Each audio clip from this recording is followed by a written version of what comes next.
You made a point previously saying that you can't be 5'8" and an alpha. I never said that, and I don't think anyone here has said that, because I'm going to give a quick shout out to a boy of mine in a second. I'm 5'9". What do you think shorter guys should attain to be? Obviously not betas. Now, we were speaking 10 minutes ago about a very good friend of ours. Shout out to my boy, Prince, my homeboy, who is a G. And he's what, 5'7"? Turbo G. Turbo G. We were literally discussing this an hour ago in our own private conversations. So, Justin, I know you're the second tallest here. You're the same height as Andrew. Yep. So I actually have a really strong opinion about this because I think a lot of guys give up at like 5'8", 5'9", 5'10", all this bullshit. Bro, listen, if I was 5'8", living in Indiana today, I would go to the gym, get a good job, handle my fashion, handle fitness, handle all these different things. And look, you will be, I like to say, happier than a dog with 2 dicks with your 3'7" girlfriend. You don't need a 10. Plus, I'll tell you another thing about a 10.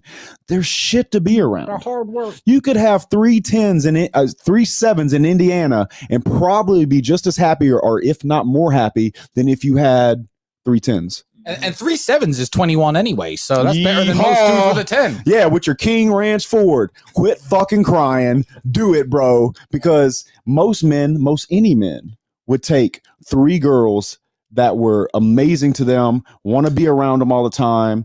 And like, dude, being short is not a reason to quit at all. And Prince is a great example of that. He is. Because he's not tall, but he has literally maxed out everything from fitness, fashion, style. He does stuff for me. Yeah, he's a in business. Yeah. Bro, he's a war room guy. He's truly legit.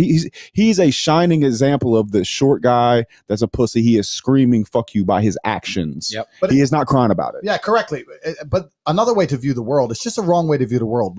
Every man understands you shouldn't be complaining about things you cannot change. You have to play the cards you're dealt. Yeah. I can't be a cowboy, right? Justin's a cowboy, right? I can't be an Australian. Sterling's an Australian. I can't be a dickhead. Tristan's a dickhead. you have to accept your role and you have to play it, right? Yep. To be born a certain height and then to sit there and go, what do I do? I'll tell you what you do. You become the best version of yourself, just like everyone else does. We're all born, okay, let's say we were all blessed with height at this table. We still had to become the best version of ourselves. If I was only 6'3" and didn't achieve any of the other things I've achieved, none of you would be watching this podcast right now. True. Nothing about the height is in and of itself enough value for me to be a valuable man. As a man, you build your value. You are born with the cards you're dealt. Sure, it'd be ideal. Look, I'd love to be 7 foot tall. I'm not. So it's the same argument. You can only become the best version of yourself, and to sit there and to constantly complain about it is a feminine frame. If you're 5'2", you need to become rich, strong, well-connected, and funny and charismatic and interesting and witty. If you're 6'4", you need to become rich, strong, well-connected. It's the same game. So to sit there and complain about it is asinine. In fact, asinine is the word of the day. Asinine is the word of the day. Now, Sterling, this is the first time ever in Romania a fan has come up to you and recognized you. And what did you say?